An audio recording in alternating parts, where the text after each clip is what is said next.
يعني النهارده يعني الحمد لله يعني في ظل الاجواء الاحتفاليه، سواء كانت الاخوه المواطنين اللي هم نازلين علشان يحتفلوا ب 25 يناير او الاحتفال بعيد الشرطه، كان هناك تواصل في مشاعر انسانيه ويعني مشاعر ايجابيه بين المواطنين ورجال الشرطه. تمثل هذا في تقدير المواطنين لرجال الشرطه، قيام رجال الشرطه بمشاركه الناس احتفالهم بثوره 25 يناير من خلال توزيع الاعلام، من خلال توزيع الشوكولاته، من خلال التهاني المتبادله،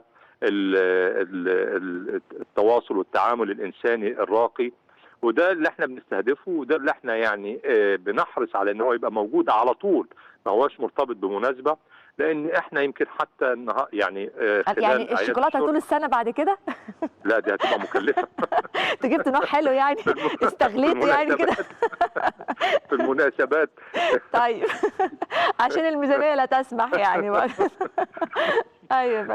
انما هي العمليه مش بالشوكولاته يعني، انما الشوكولاته دي رمز، واحنا يمكن اكيد طبعا حبينا نترجم الكلام ده كله في ملصقات طبعتها الوزاره، ويعني حطت فيها عباره شرطه الشعب علم جمهوريه مصر العربيه تحيا مصر. شرطه الشعب بنقول ان رجال الشرطه جزء من ابناء الشعب.